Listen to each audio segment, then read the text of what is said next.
Internet, c'est quoi? Serveur, c'est quoi? Pour vraiment, na biso ba Congolais, eza moi pasi. Eza moi pasi pour la likambo elinko sala manakati ya Congo, ba élection, ba utiliser ordinateur pour nango. Siko connaissance ya ordinateur na biso ba Congolais, nga na zolobela pour na biso netoza ana diaspora. Mais connaissance ordinateur, connaissance internet, bon, puisque ordinateur, internet, il y a biloko mi balé, hein. Ordinateur et le bateau internet, internet et le bateau ordinateur. Donc, on a fait, ils allaient court mobile, photo, toyo quand pas na papa na men nenga na comprendre ma camp. Bon, ceux qui déjà connaissance na biso na Congo, ils allaient limiter par rapport à ordinateur d'abord. Parce que balingi ba komisa ba makambo élection na niveau wana na niveau oyo. Majorité à peuple nan à atteindre en côté niveau à peuple nan et atteindre niveau à compréhension à ordinateur na niveau ba balingi ko tie la makamo élection té mais balingi peuple nyonso a voté donc peuple nyonso tout a participé na ba vote na ba élection à Congo mais et outil o ba balingi ba utiliser et les outils o le peuple congolais a ko maîtriser connaissance na côté alors nazo mona lokola balingi vraiment ba seka peuple congolais balingi ba diminuer vraiment personnalité à peuple congolais parce que na mboko biso to fandi ordinateur et comme to loba que à peu près moi na bébé tangazo malibu mama azo bima na ordinateur na e wana ya lini ndenge na nga ko lobela meza bongote hein papa na nga zambwana mais à peu près comme ndenge wana moi na surtout na école primaire déjà azo ko l'ordinateur mais même comme ça elingi kolobate que motonio surtout à un niveau à utiliser ordinateur internet et tout et le reste bon ah dans le nous ordinateur kaka comme eloko outil au mutaninki ko utiliser dans le bana on te que internet parce que internet elle est connexion il y a ordinateur ba makamo boy bon ça makamo pelé mingi ya kolobela papa nanga zambwana pona nini te batika na le loko wana balingi ba seka peuple congolais batika na le loko wana basala wana niveau oyo esengeli na compréhension ya peuple congolais nena lo babo papa nanga ce qui totali nanu déjà ba mboka musu ba okene ko voter voiture eza même pas na nzela ya koleka po et atteindre batuana est-ce que basala ki nani attends ba beng eza na comment on va bengaka basala ki recensement il y a la population est-ce que bakoka ko atteindre chaque population na territoire nous pour ça la bon recensement pour baloba ke bazala niveau il y a que utiliser ordinateur mingi bakoti même pas école primaire mingi bakoti même pas école primaire ne parlons même pas à cyber ne parlons même pas à utilisation ya ordinateur est-ce que motonio surtout na kati ya Congo aza ko comprendre eloko bangi ba kotisela enango bolingi ko bo poser et le comment qu'on a peuple congolais oh ils ont les camarades na ye eza boza bolingi balingi ba fingande peuple congolais ba humilier ye vraiment to moni makambo les États-Unis papa na yom to lobelanga ndenge na comprendre ki ba monaki que place moko boye makambo ya ko compter ba bulletin de vote et puis ça qui m'a problème il fallait pas ça manuellement pourquoi papa na ngazambwana yo za na réponse dans la souki karawana na comprenait quelque chose et les gars kuna il a fallu passer manuellement parce que papa o expliquer ngai na zongi sana maloba papa na ngai mais kana ko zongela biso na eloko wana parce que makamu mingi yo lobi awa nga pe na comprendre na ngango te malgré naza ko meka ko simba ordinateur malgré pe naza ko meka ko utiliser internet tout ça nazongi ça papa na ngai merci quand même merci makama kitoko lobi mais pour tout rendre quoi ça na téléphone en ligne awa na bato ke na bona de quoi ça na Singapour to éviter combien de dollars va ko dépenser si mandé na kozongelo mama mise mais siko bande ko ebele ba ko na ligne mama mise makama kitoko obimisi awa na tricherie ba vote bazongela ki système manuel ba longoli système électronique yango za ko lobela ka ba code ba tricage donc na ndo ko téléphone vous ko mama mise moto uti ko tumba awa ya ko sakana te ndeko na 15 na suka topese maloba ok matondo papa zambwana ezali ngai papa mokonzi mbutatemo nazobenga mpati la Floride na pesi bino mbote bon anniversaire ebele na DSV de vous perta en tout cas nzamba zala na yo mbotama elamu voilà intervention na na kota na sepelemi na sijo memilelo na ekomona koza muta domaine pour ngapena za muta domaine wana na za na musala sikoyo bolimbi sono lo moma malembe ezali ya solo makambo ebele obimisi mais biso tobenga na langage na biso ezali higher level, c'est-à-dire ko survolant mpena na likolo okoti na mwa ba détail mpenza ya minite oyo ekoki kosala seke bandeko bacomprendre. Na nga naloba nazwango plutôt ya deux volets.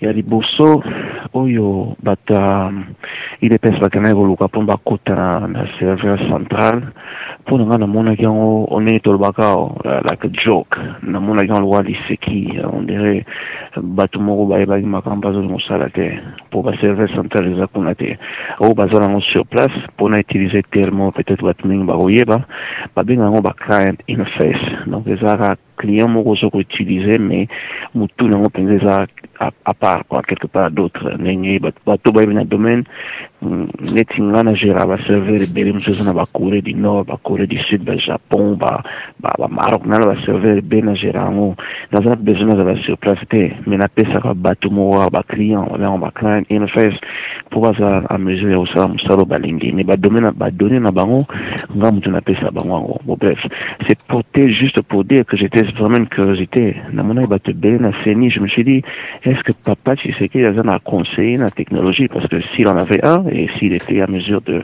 faire quoi que ce soit, je pense qu'il devait savoir que il fait d'abord qu'on réunir un certain nombre de paramètres avant au Tinda Batu Nanzela, ce qui est une bonne chose, hein, c'est aussi une bonne chose, mais au lugar qu'on soit accès à un serveur, ni on a été, au PSA, il y a un PSA faux, et puis le moment où on a mis, on a zagé le Ganiboso, et il y a est-ce que Papa dit, est-ce que c'est possible pour le premier sur Mouto, à ça conseiller en matière de technologie, comme ça vous posez des questions là, il se peut nga pena ko kota que ba ko sungana na muto za na CENI, comme ça à 3 ou à 4 ou bien bateaux dans domaine là ba koki ko ça moi moi ko poser une question assez technique, et vraiment assez technique pour na vu que CENI on a ngana pour na miro belanga mote na za Unix administrator na sala minya Unix, et ça plateforme assez compliquée, bateau va bien haut, et ça vraiment compliqué, je dirais 2 fois compliqué que Windows, mais pour la qu'on j'en maîtrise là-haut, et il faut vraiment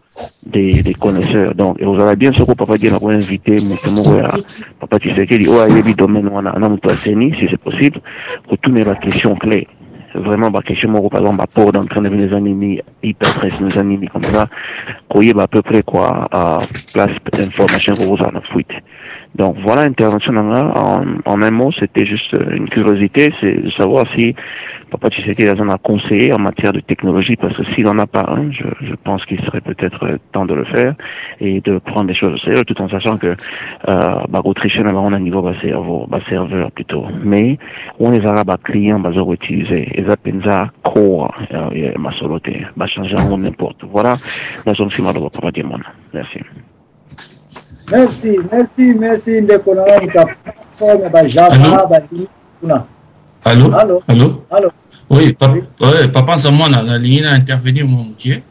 OK, zomaloba. Voilà. Bon, les athées pour bon, on a na tangi na Suisse na Sissi depuis 2000, donc naza technicien supérieur en électronique industrielle, naza technicien supérieur en automation. Donc informatique, tout ce qui est programmation, C++, Java, Visual Basic na bien. Donc on le battait qu'on a maîtrisé en mot parce que c'est vaste. Donc ce qui dans l'andio dès le début expliqué très bien. Donc on surtout au lobby, c'est correct. Malgré qu'on ait un peu plus dans les détails, tout ça, c'est correct. Mais il y a une zone sur CENI. Ceux qui ils dépensent à ce que accès, comme on dit, serveur, mais dans ça d'accord, on a eu un serveur, des compilateurs, c'est-à-dire on a une place surtout pour réunir toutes les données ou tous qui vous bandent de tout, de réunir en haut, de inscrire en haut na compilateur. Il y a un ce que compiler bureau connu surtout donc qui garder voilà papa za moi avant de na place songolo pakala et ça compilateur. Mais et loko dit to exagéré et donc, la différence, c'est aller entre serveurs, c'est vrai, na compilateur, c'est vrai. Mais, to confondre et l'autre, opposition, ça, pour Luca, a accès à la base de données. Bon, on va se trouver un serveur. en fait, les bases de données, ils ont biloko nyonso, donc c'est-à-dire, ils donnent qu'à battre nyonso. Na adresse, na place à fandaka, na région naie, na place à sali, la place à s'inscrire pour la voter. Et ça, juste, au fait, base de données. Base de données, on a gros à la lobby en plusieurs langages, hein, mais pour moi, le langage le plus simple, le plus proche, est ça Visual Basic. Et pour la place au graphisme, que nous librairie à graphisme, donc ils ont plus simple Visual Basic. Et l'autre, il y a deux pièces à Zoluka, a accès à la base de données. Ils ont serveur, ils ont base de données. Base de données, à battu nyonso va s'inscrire pour un vote. Et ça fait que, bon, Toluka, pour na yokio amo lobby, total à code mobile, papa Zamwana. Est-ce que vous en attendez autant à plus de 10 000 lignes de code sans algorithme? N'était sur vos informations n'attendons parce que on a 10 000 codes, en tout cas, n'atiki n'angaï quoi, sans algorithme n'a évité. Parce qu'on évite moutou sans sera check commentaire sera expliqué n'engani na salaki, et c'est un peu difficile, même en 2 ou 3 mois, c'est difficile. On a évité, peut-être, pour la monnaie au lobby, au yebi Cobol, donc, au yebi Cobol, donc, on a moutakala. On a moutakala, parce que Cobol, ils ont un peu base, il y a un langage presque tout. Donc, au biso to yeko là, na poto, Cobol, ils ont un peu base, il y a un langage tout. Mais, sur le bando, code, on a code programme, où il y a seni, wana, parce qu'il y a un pour base de données, ils ont question, Crystal Report, et donc, ils ont vaste, ils ont compliqué, ils ont vaste, ils ont sujet, ils ont vaste. Donc, il y a moins d'en intervenir pour nous qui veulent voter, gagner na bango kaka, non, gagner kakate. Bissot, ils ont besoin de qui sont inscrits et qui ne l'est pas, et combien sont inscrits, et où est-ce qu'ils sont inscrits. C'est tout. Bissot, ils ont besoin de code TET. Toyeba, où wana basa inscrit, tu imprimé ba papier, tu lui oyo, azabo, toki ko luka mutu wana fana kana bandundu, mutu opposition, talela biso mutu na azabo, afanda kawana, na adresse wana afanda. C'est tout. Et ça base de données. Ne yo moro lobby. C'est simple. Pour créer base de données, c'est simple. Tout ça a besoin d'un code de BLT. Voilà, je m'arrête là, d'après son maloba.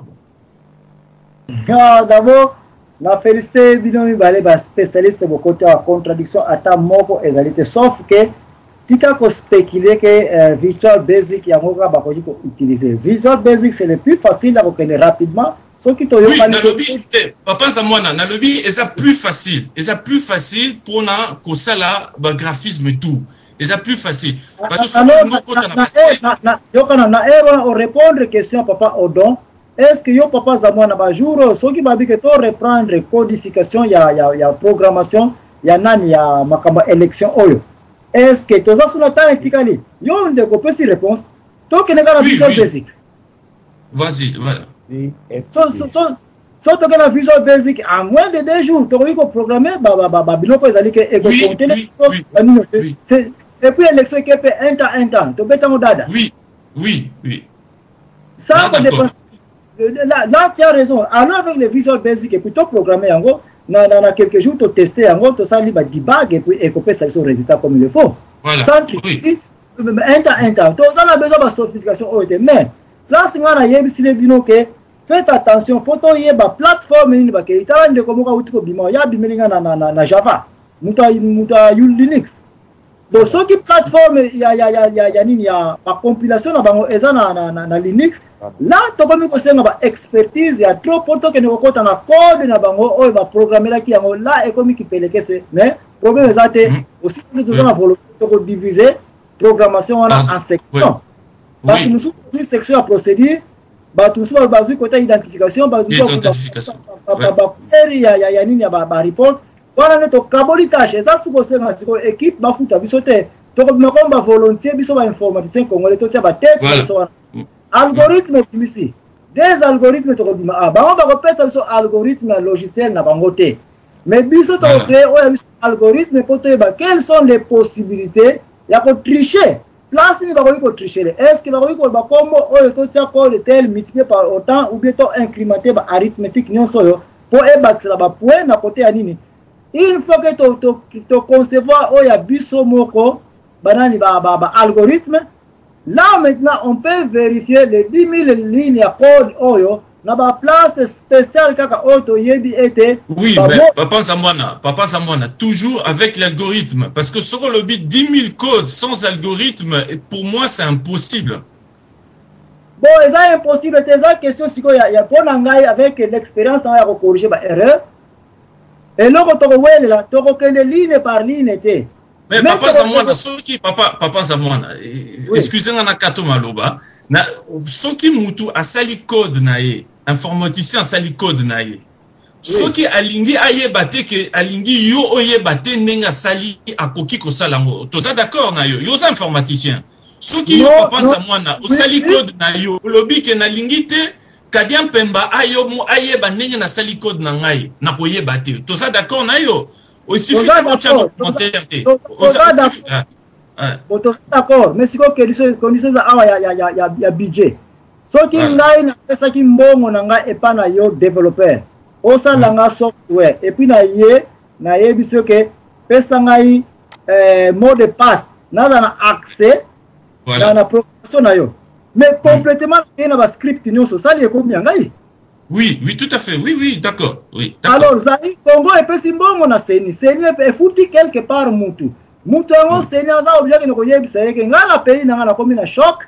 Au salinga eloko oyo oyelingai batu baye awa balimba vérifier source code banda objet ba pesa biso biso tanto ko yana yango na bandaki na ibandeli to ko analyser na plateforme nini basaile yango soki basala na plateforme ya Linux biso ko kota soki basala na plateforme ya .net ya .net framework to koti ta framework wana et puis to ko générer ba code nyonso oyo.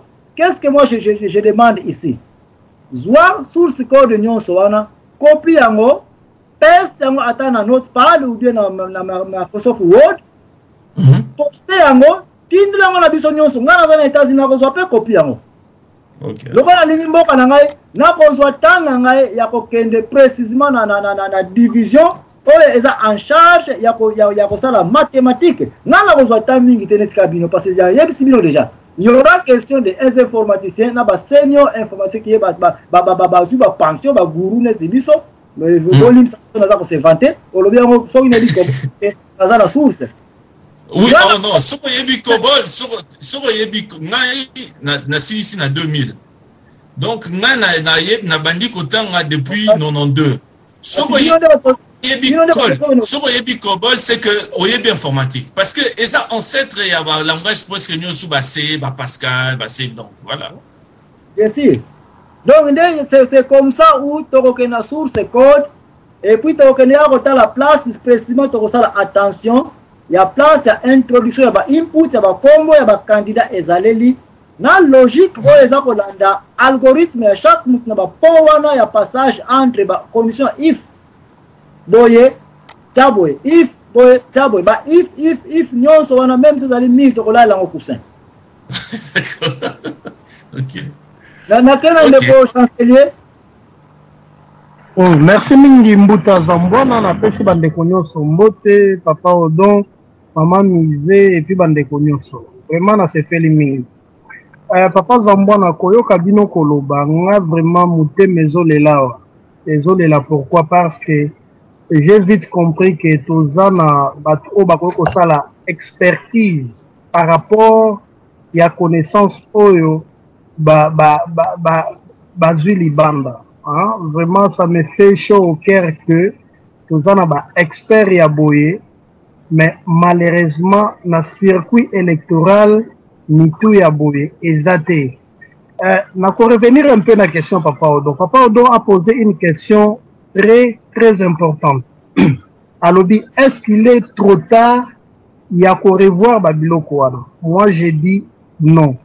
Non, pourquoi? Parce que, bon, physiquement, les amants qui est impossible qu'on ait accès à Babiloko tout yaseni wana.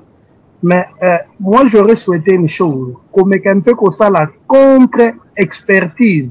Bon, peut-être, et qu'on les cas via l'opposition, qu'on y ait où sont gérées les bases de données. Hein? À partir, il y a place où la base de données non se gérée. avec expertise au bino bozana yango, moi je crois qu'on peut renverser les choses. On peut renverser ou changer les données par rapport, il y a, disons, déjà bamoni ke ba gagné. Il n'est pas encore trop tard. Totalement mukembo kawana. Moi je dirais encore une chose pour terminer que Congo Mengezana est informatisé. Figurez-vous qu'au Congo, si na ba bureau, il y a machine, il y a Daka. Donc ba Dartilo anao il y a 1920. Et ça les lots na administration congolaise. C'est des choses à réformer. Mais papa, vraiment pardon. Expertise au bino bozana yango. Bossala, bon, na habité, et ça, j'ai dit un peu, c'est difficile, mais c'est pas impossible.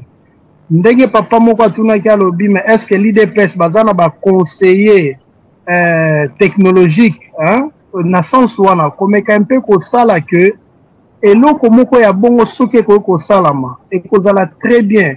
C'est-à-dire, la connaissance acquise, libanda awa, faut mettre un peu au service du Congo. Parce que c'est Nicolas Ndaye avant au Salabablo Oyo a lancé qui appel d'offres que Batuni disons société nini Oyo et koki ko zoa makamwana maboko mais malheureusement nous les Congolais non to comme na niveau au Salabablo quoi et puis aussi crédibilité c'est-à-dire bazomona ce sont des Congolais ba ebini tout ça après si mingi valeur na mindele or to ça ba expert koyo kabino boy. Est-ce que vous ne pouvez pas tenter quelque chose? Nasuki à papa. Bon, merci la question. Est-ce qu'on ne peut pas faire quelque chose? Il y a des choses, on a comme banque de données. Banque de données, on a d'abord précisé au départ que dans le passé, banque de données est la localisation, est locale dans la local area network. Donc, vous allez sur place, la place, vous allez lire. Vous voyez que les données, vous allez opérateur, vous allez donner les gens qui vont bisika wana qui est opérateur na data lelo yo bato oka ba vai na ba bureau ya ba ordinateur place ba bazo ne osala ba vote ba données nyonso za a magasiner temporairement na ba disque dire na bangwana et puis so ba CDC ba na système ni ba za ko déplacer ba information pour et na Kinshasa tout ceci c'est manuel. Alors ba banque de données une fois e ko yiko za e pa na biso na zongeli mama mise asilera biso nyonso ke ba na États-Unis erreur bo esalemaki Batu na Florida, batri chaque élection na temps ya George Bush. Ndeko na ye, grand frère ne azalaki gouverneur na état ya Florida. Et puis, a trichaki en faveur à petit frère de George Bush pour abattre Al Gore. Qu'est-ce qui s'est passé? Comment on a été na source code de makamka to ko lobelaka awa. Paramètre mususu zaki bouger kuna, bazaki na accès na yango, problème to zango na Congo ya moyo, accès na serveur kutute.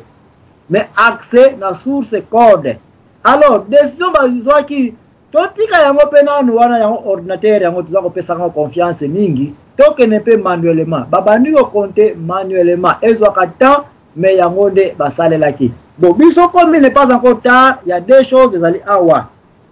Batu nyonso baza na seni kuna en charge ya ordinateur na bango kuna baza obligé baye bisa biso banque de données na bango oyo baza ko sailaka ba serveur na bango oyo soki ezali IIST qui est Internet Integrated Server do ba serveur oyo ezali na accessible à travers l'internet et ko yiko za net kande ko kota na téléphone yaza spécialiste na wide area network qui est WAN. Donc azana besoin za na Japon te na Florida te wapite azana accès na ba données wana.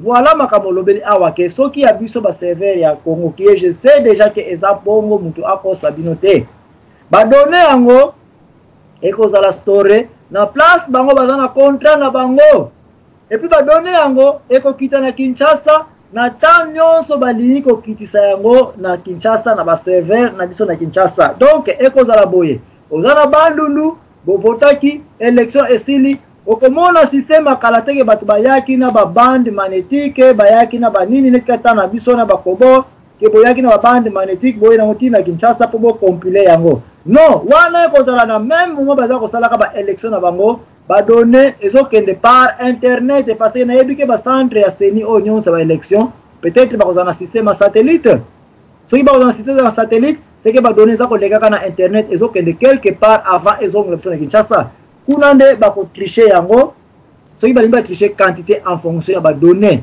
possibilité yango wana soki bakokende ke to vérifier manuellement bato bavote problème eza nango te banque de données ekozala wana avec pureté nango sans tricherie mais na bakode mutu eza clé awa yango mutu ekoloba ete 2 fois 2 est égal à 4 4 plus 1 est égal à 5 biloko wana okokuta yango na serveur te biloko wana okokuta yango na programmation et programmation oyo yango nde bango balelaki mbongo ya trop ba millions de dollars pendant que tokoki kosala na Kinshasa avec Visual Basic to dépasser pe kutu $1000 te et tourner nango et travailler pe kitoko mindele place azolela biso mon peuple périt par manque de connaissances donc ndeko nanga cette solution suka pona Congo est-ce qu'il est tard pona seni volonté na bango nde ezangi soki volonté ezali pona nga il n'est pas tard poto ko toucher ba code auto modifier yango ou bien tozana des software et que en parallèle signifie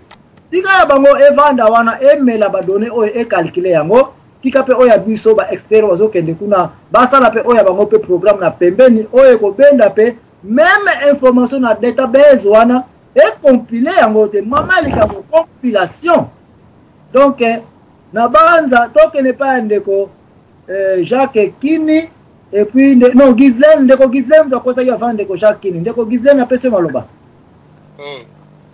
bonsoir kombo nanga Ghislaine Lumuna nasengi zuzu merci ndenge opesi ngai parole lelo mbutanza bwana bon ngape naza moto ya domaine bon spécialité nanga surtout bon naza spécialiste en serveur quoi eza surtout direction Windows bon na yokaki déjà na introduction au dénigré biso mwa moke mais c'est pas grave bon biloko na tomesana nango bon nazalaki pe na formation nanga nasala pe mwa programmation mwa moke quoi eloko na ngai naloba donc tout d'abord na likambo ya nini ya élection nini élément clé ya réussite eza kutu il y a contrôle, les actes côté informatique, véritable problème, ils ont des côtés bas témoins. Parce que on a été souboyé bien. Donc, normalement, vote vous allez manuel, dépouillement peut vous allez manuel. Donc, informatique, et au côté dans le moment où ça va saisir, et puis côté dans la base de données centrale. Donc, ce qui tout réussit très bien, il faut tout banda tout d'abord. Likambu ya ba témoin. Donc opposition il faut bazo ba témoin il faut bazo aussi l'intégrité na bango que les abattements te baza correctible parce que likambu ko bandana ndé wana. Oui. Après wana ndé to ko tala likambu informatique bon. Ba démarche au parti opposition bazo sa niveau seni pour nanga eza ko kitoko.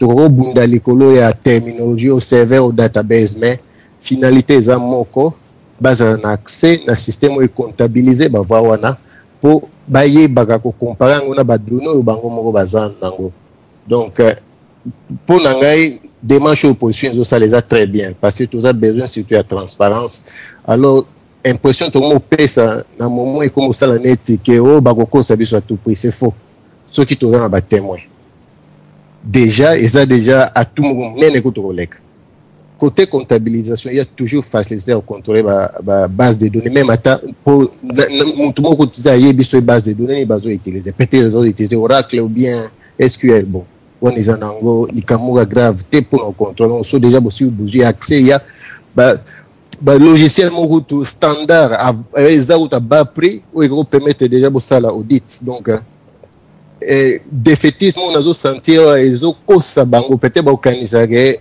opposition na batu te mais toze belé to yebi na biso bilo wana ndenge fonctionnaka donc on ngana zena oloba yango yango nazana kese pa na yo prenons que ba pesio lipa moko ngape lipa moko ateme bazana ba mondi ngano tozo lipa moko et puis sikoyo ngano to kabwana biso ba kesi ko kozwa information yango batie yango na ordinateur bateme bazawana yo zuli pa moko ngai pe na zuli pa moko una suto kabwani problème ezalité bongo siko soki ekomi ke to imprimer papier poto pesa résultat yango na boss na biso kuna et puis muta programme ki ordinateur wana atie soko moni Joachim tia lipa moko fois 2 et puis papier ekei na mutu oyo aza na besoin na biso atali Joachim azwaki delipa d'après yo wapi puissance ba témoin na yo et que ça la bon parce que procès verbal les a signé na billet de vote.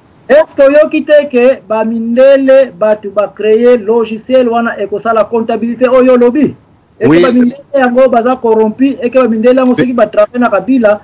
Non, c'est faux. Le parti politique, vous avez déjà na bakije na bon pe baza pe na possibilité.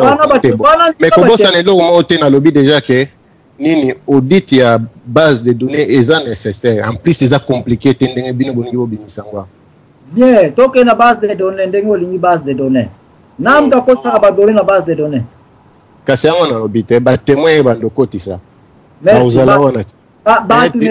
Depuis mais au salama. Bamutu ba affiche za wana ba comité qui est au parti XSU autant parti XSU autant bazo koti za ba wana pour ça va essayer mutu azana copie na bon aussi ko tricage ça c'est copie mo ko na ba nyoso bana zelana me parce que na luka ba expert ba ya banque de données elingelo ba oyo pesi ya mwana mtevandi wana n'est-ce pas.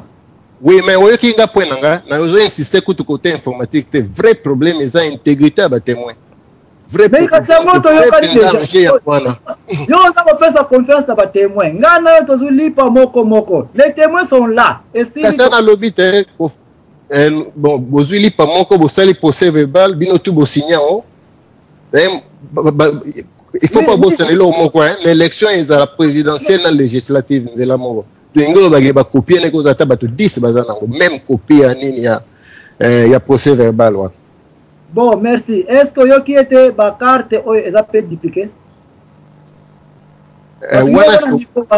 Wana siko koti wana yango na lobito. Mon vrai problème ezako to informatique te yango na ngina zonga li souci d'insister ici quand on appelle ça très important. Non, problème là yango yo mon frère, comprendre bien.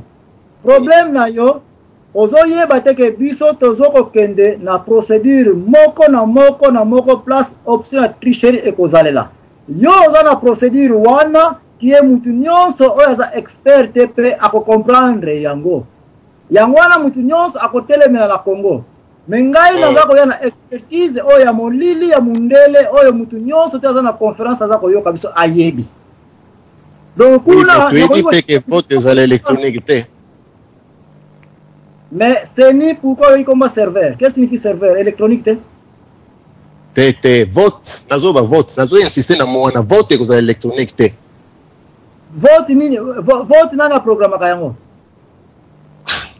Na monte se comprendre place santé na bi vote ko za électronique te.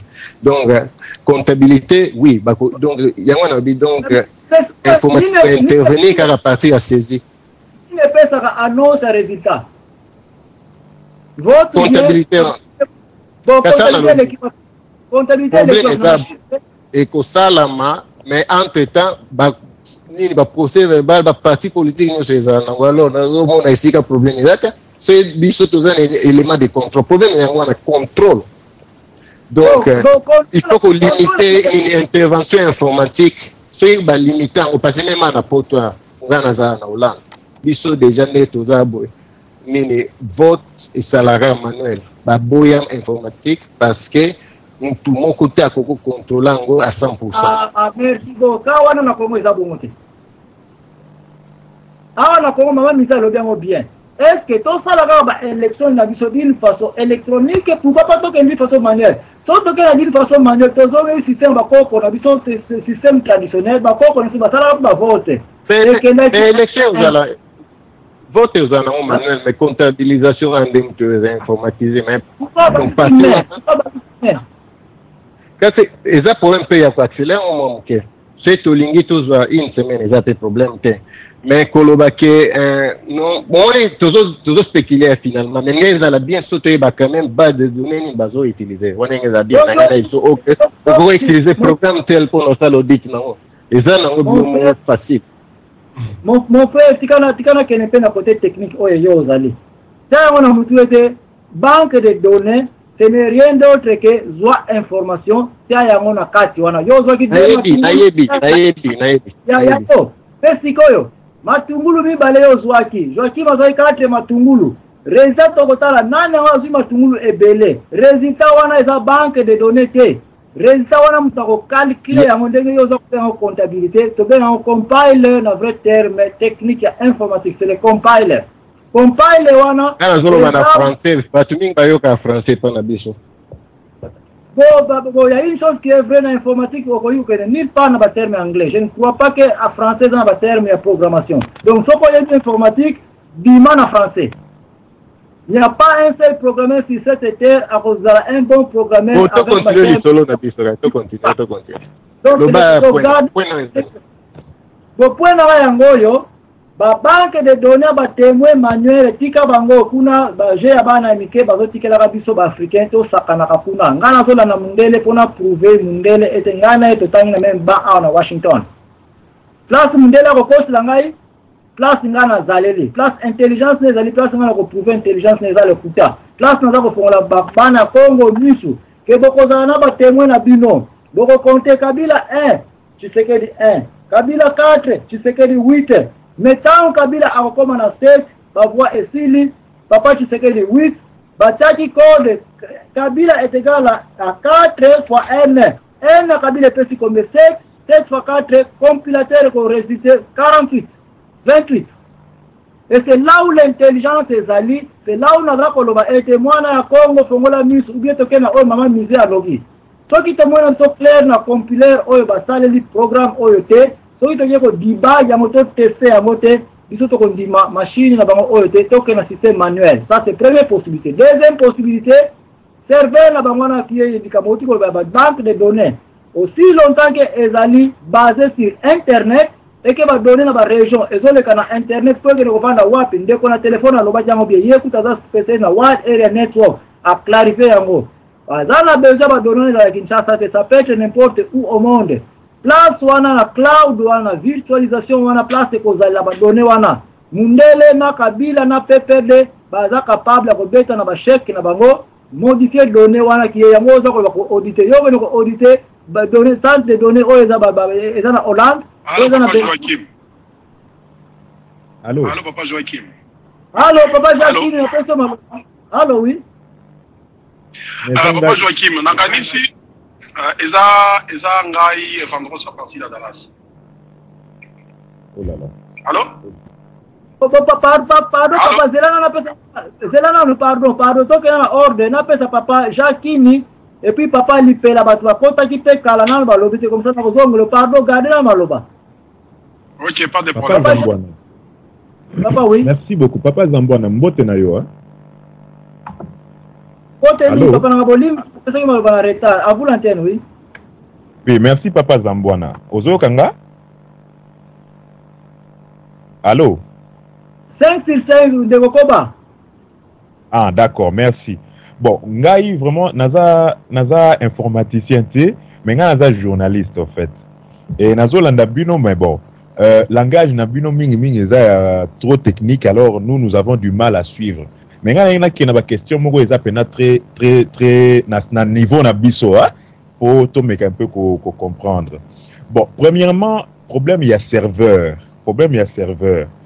Question là liboso eza na serveur o ya seni ya lelo.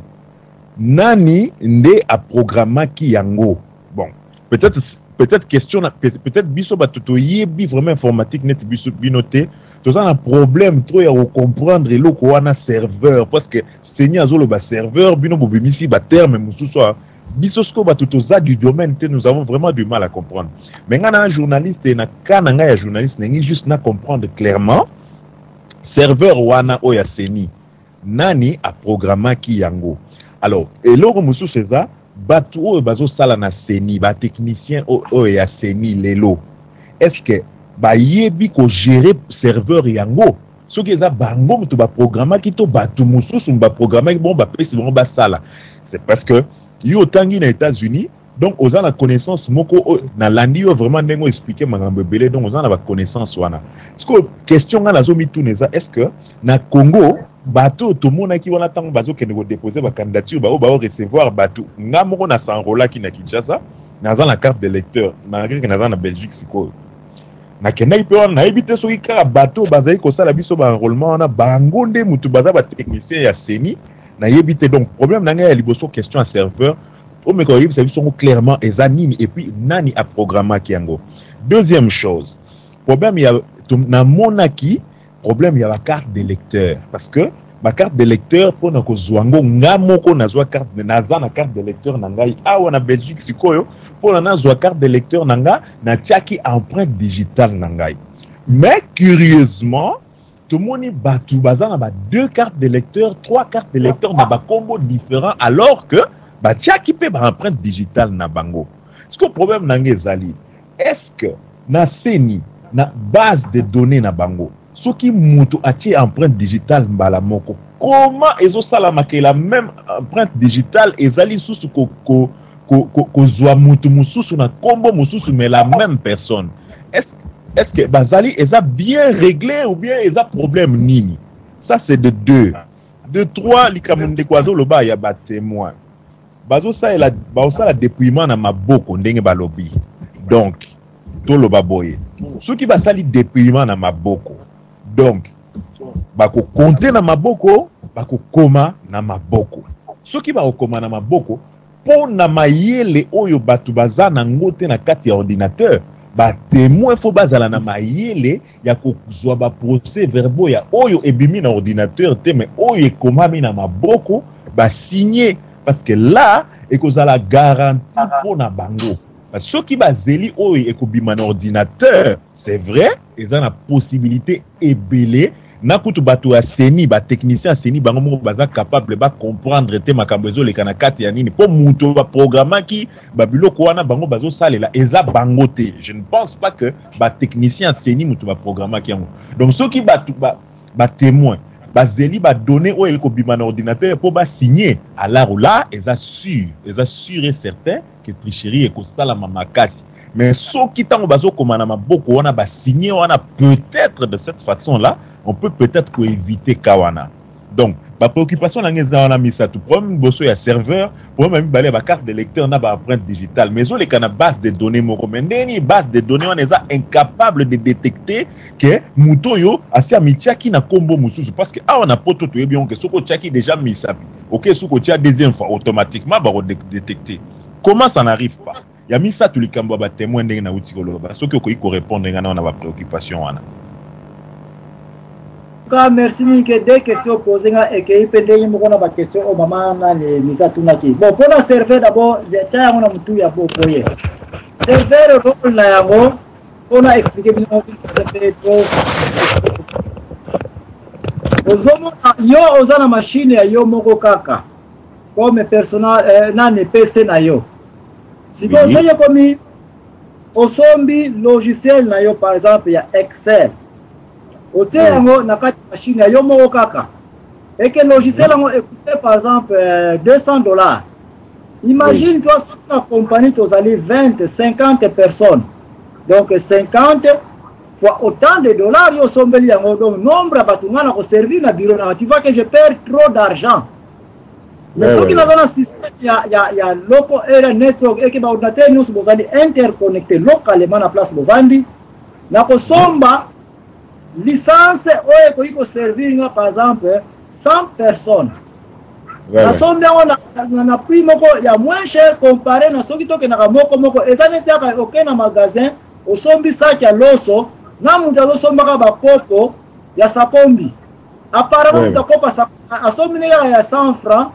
Mais yom to sombi ça kalos na $30 mais na suka so construit 10 francs yam do soma ko passa pombe il a dépensé beaucoup d'argent comparé na somba ki sac moko asali provision donc serveur ezali application nyonso oyo ezali ko futa ngo sombela ngo na mbongo mais bo sombi ka moko otiango wana sikoyo ba ordinateur nyonso oyo na bureau ezali interconnecté basombi lisusu yango te bazwi kaka mwa représentation moko ya moke oyo ezali ete soki atouche serveur na yo ba application nyonso wana alingaka sombela mbongo eye epai na ye. Ça c'est premier avantage à serveur. Deuxième avantage à serveur, yo oza kokotisaka bakombo ya bato seni na kati ya nini ya ordinateur ya yo ngai mpe naza kokotisaka bato na ordinateur na ngai yona un temps ngai moyen naza na accès na badonné ya bato oyo oza kokotisaka na kati ezali te parce que naza na accès ya koya ordinateur na yo te to nazwa disquette na ya kozwa badonné na yo. Or soki toyokani ete tocreye bande de données moko boye ntango yo oza kozwa badonné bakombo ya bato ozokende kotiaka ngo na place wana kaka na même bassin kaka nga mpe ya ngai na bureau na kati nazolotiako na même bassin wana kaka.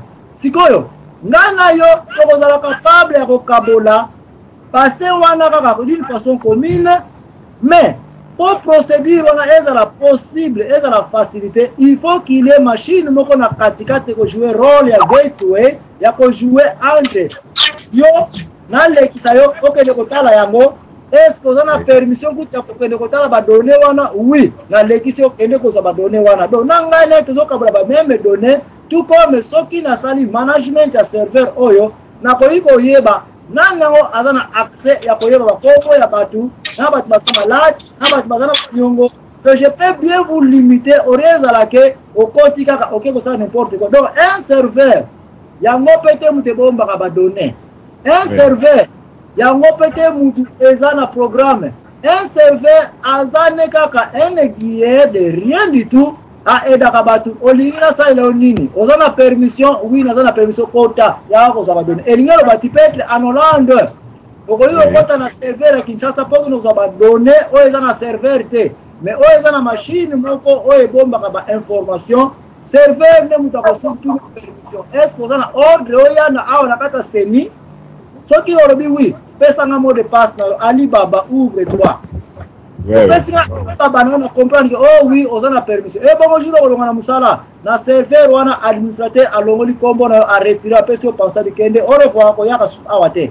Donc serveur on posa ko lobaka na seni wana siko pona ya na soko comprendre serveur to ya siko yo na carte d'identité. Oui.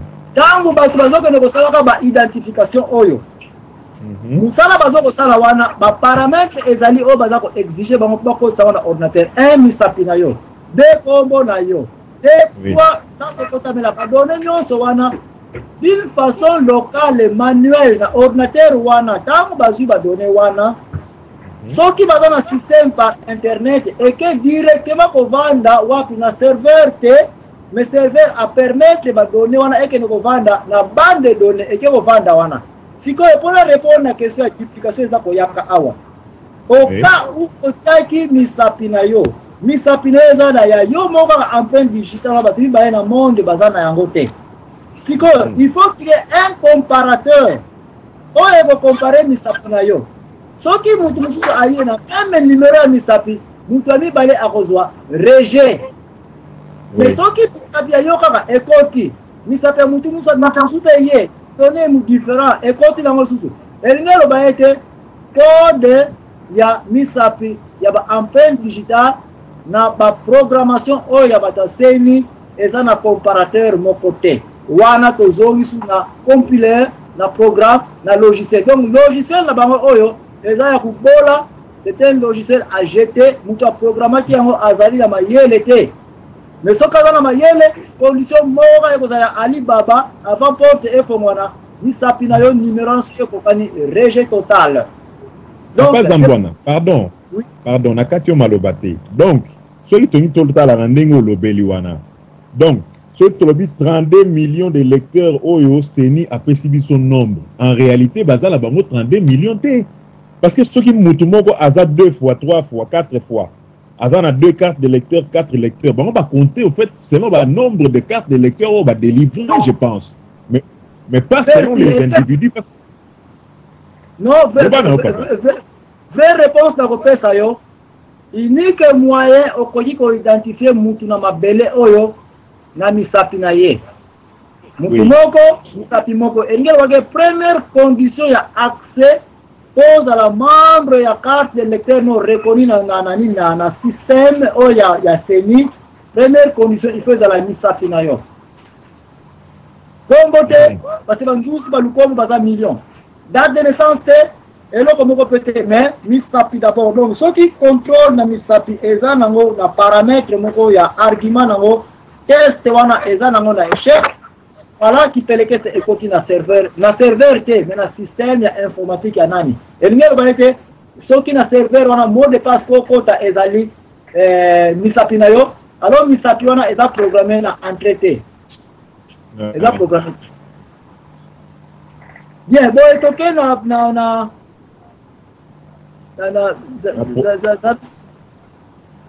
problème ba témoin na lobaki bon problème na témoin eza manuel wana eza loi ya management ya bato na Congo bamikonzi kuna bayeba bakotia ba témoin wana mais ngana même si botia ba témoin wana ba témoin ngo basilisi ko premier stage wana batikeli biso niveau wana mais niveau eza kipelekese niveau ya intelligence ya mundele eza na niveau ya programmation ya ba témoin oyo et que dépendre biso na biso ba Congo biso na conscience ma la muto eza conscience ma baisse c'est tout ce que moi je peux dire mais ngai awa intelligence moko na za ko contrôler ya software ya logiciel place mundele ya kosungela kabila oui bon etoke ba ndeko lipela ndeko lipela na pesa antenne kuna ndeko lipela ape ojuku soko zali na pesa maloba soko zima maloba te toke pa papa Marcel et puis papa Roger Mpakaza mambo et puis tozongeli papa Iber kuna baba ndeko baza ebele na lina vraiment na komi na trouble mais nazo pesa ndeko lipela antenne. Allô? Allô, oui, toza kolanda yo. Oui, bon, merci mingi papa Jacqueline. Nga nazo landa nano naza kolanda débat eza kitoko naza kolanda mpona comprendre malamu mpona naza vraiment du domaine te. Merci. Si bon, réponse bon question moko nazwi awa da rapidement avant napesa bandeko maloba baza kotunanga na informatique na télécommunication serveur soki ezali dispositif ya informatique ou bien logiciel. Bon, mon télécommunication d'abord na ligo combiner na ligo trouble ba tout télé signifie distance et communication signifie communication à distance. Ba élément mi balé soki baza ko solola à une certaine distance télécommunication est bandit. Tant baza ko solola il faut que yeba est-ce que baza ko yokana ngana bino toza ko sala télécommunication parce que toza ko yokana et comment toza ko yokana parce que toza ko loba langage moko bino boza ko comprendre na mo télécom ba bien au protocole. Donc télécommunication existe pas nécessairement que informatique et zalawana mais protocole il faut zalawana pour interpréter entre duplex yo lobby ngape na lobby to se comprendre mais côté wana toke na bandeko mususu et puis na to côté ndeko Marcel 150 na pese maloba. Bonjour papa bonjour kanga 565 ndeko ya yo maloba. Ah ok, boli misanga moi muke po lingala na ngai eza moi matata. Mais bon, on a tous se présenter dans ngai Marcel Kala en avant dans Dublin. En fait, n'a fait sa moi contribution parce que donc on a ngai eza avi na ngai na zomona que no bazo mystifier et l'autre wana ya serveur pamba parce que moi confusion et côté parce que pour moi je pense qu'il fallait pas utiliser mot serveur. Il fallait plutôt utiliser base de données. Parce qu'il faut déjà distinguer une chose. Donc, ficherie, ça c'est ma carte citant vote électronique. Bisous dans un schéma, vote électronique et vote électronique est ça. Ceux qui ont utilisé dans bureau de vote, ont utilisé support informatique pour voter. Ok, mais wana eza toza na schéma wana te parce que ba payer belé ata na poto ba banga vote électronique parce que beaucoup modifier ba programme na kati bozo baté ce qui va se passer. C'est ainsi même frère moko lo baki en na Hollande bazwa qui problème il refuse ça et beaucoup ba payer belé refuse. Biso siko d'après ce que moi je comprends peut-être na ko se tromper n'a dit que tous utiliser support informatique ou bien serveur ou bien fichier et ça pour un recensement. Donc tous récolter, on récolte les gens, on recense les gens et les gens viennent baser na support. Par exemple, vous voyez na bureau pour s'enregistrer, ou na support na carte d'identité et puis enregistrer. Maintenant le problème, à mon avis, pour vérifier parce qu'il y a un problème pour vérifier les gens que enregistrés on a il y a base de données. Donc on ne doit pas trop mystifier ça parce que IDP, ils étaient dans la bonne voie. Le dit que non, il faut base à la carte, il y a cartographie électorale, et puis il faut publier la liste. Parce que le problème d'Abisso, ils ont vérifier les gens qu'on a enregistrés contre les supports. Bon, support parce que pays au bazar organisé, bazar carte d'identité, numéro, il y a par exemple numéro de sécurité sociale. Mais nous maintenant à notre niveau, comment on peut faire? Il faut aussi publier la liste à l'avance pour qu'on puisse vérifier na adresse, na combo. Ça c'est notre moyen déjà pour vérifier base de données parce que je me dis qu'aucun de côté là-bas, parce que j'ai entendu que il y a des détails techniques et belés qu'aucun de qu'on vérifie code tout ça. Mais attends, ceux qui vont vérifier code les lots. Mais qu'on changer code en haut, après qu'on vérifie en haut, qu'on change en haut le lendemain, comment vous allez savoir? Donc, le mieux c'est d'arrêter la liste à une date donnée. Tout le par exemple, maintenant on a fini. C'est ici qu'on enrôler. Vous arrêtez la liste, vous publiez la liste, vous mettez d'accord sur la liste des personnes. Ça, c'est la première étape. Maintenant, deuxième étape, c'est maintenant vérification à votre vote. Au niveau de la vérification à votre vote, d'après ce que je sais, je peux me tromper. Encore une fois, ceux qui m'ont voté, à un support, à une carte, il y a, je sais pas, carte d'enrôlement. À l'heure qu'on vote, maintenant, c'est la compilation. On a besoin d'enregistrer les données, on a un ordinateur, je ne sais pas comment ils font. Mais maintenant, moyen pour contrecarrer, comme vous dites, que peut-être que il y a serveur, tout ça, c'est d'avoir le maximum de ressources pour contrôler pour contrôler le vote. Une fois que recensé, par exemple, vous cochez tel, vous publiez, vous savez pour publication le même jour, tant que vous ici dans le bureau de vote. Donc, ça veut dire que les résultats que vous aurez dans le bureau de vote qui seront publiés ne peuvent pas être différents des résultats qui seront publiés dans le serveur. Donc, c'est là où ça se joue. Donc, parce que j'avais suivi M. Valentin Moubake, c'est de ça qu'il avait parlé, il était sur la bonne voie. Mais je pense que ce qui sème la confusion, c'est emploi et à moment il y a serveur et autres s'aimer confusion à battre. Donc le plus important, c'est ces deux points-là. Bon, je ne sais pas, en tout cas, voilà, c'est mon avis. Je ne sais pas ce que vous en pensez, mais... Pourquoi vous utilisez le mot compilation? Pourquoi vous utilisez le mot compilation? Non, parce que, là, si vous n'avez pas voté les lots, ok? N'ayez pas voté, normalement,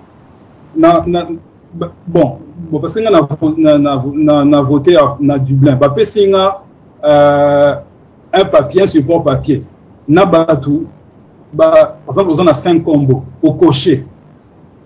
Et là, basa nango baki kuna bakotsi bakombo wana bakotsi ba résultat na ngai na kati ya ordinateur ou bien bon bango baza ba système en Irlande baza ba système moins sophistiqué. C'est là maintenant c'est là moi je parle de la compilation. Bon peut-être j'espère que j'utilise le bon terme. Mais alors c'est pas le mot mais ce qu'on a c'est le fait d'utiliser le mot compilation. Compilation signifie compiler. Compiler signifie un programme qui court sur ce code de wana parce que mathématiques quand tu parles de compilation forcément mathématiques elle est qui wana. Bon, des places on a ici que ceux qui ont programmé compilation wana. Et que nous avons accès il y a beaucoup de bakabila. Qu'est-ce que tu as dit? Non, on comprend le raisonnement, mais moi je dis pour contrecarrer ça. Parce que ça fait à la poubelle. Non, excuse-moi. Juste une seconde. Parce que tout chaque point, on a la colobela. Quand tu es sur le lobby, bakoyana bakarte basali boyeba wana to tikele yango baloko même ba chef de village de faire scrutiner wana to tikele yango batu wana bake ne ko traiter ne bali ko sala yango. Moi en tant que scientiste na sport ya lelo yo naza kozela yo obimisa mo compilation pona yebisa yo pourquoi moyen ya mundele place ya compilation mais eloko kitoko